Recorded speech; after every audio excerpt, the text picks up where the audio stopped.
به نام خدا. با سلام خدمت دوستان، همراهان و همکاران عزیز، بنده اکبری هستم از استان همدان. ما در زمینه پخش محصولات تک نفره رستورانی، تالارها و مراسمات فعالیت داریم.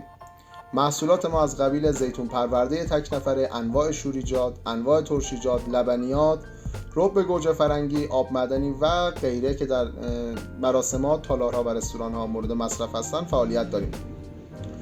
ما در اینجا سعی داریم که محصولاتی که از جهت قیمت، کیفیت، بسته‌بندی در درجه عالی قرار دارن رو به شما معرفی کنیم تا شما بتونین واسه خودتون بهترین انتخابی که مد نظرتون هست رو داشته باشین.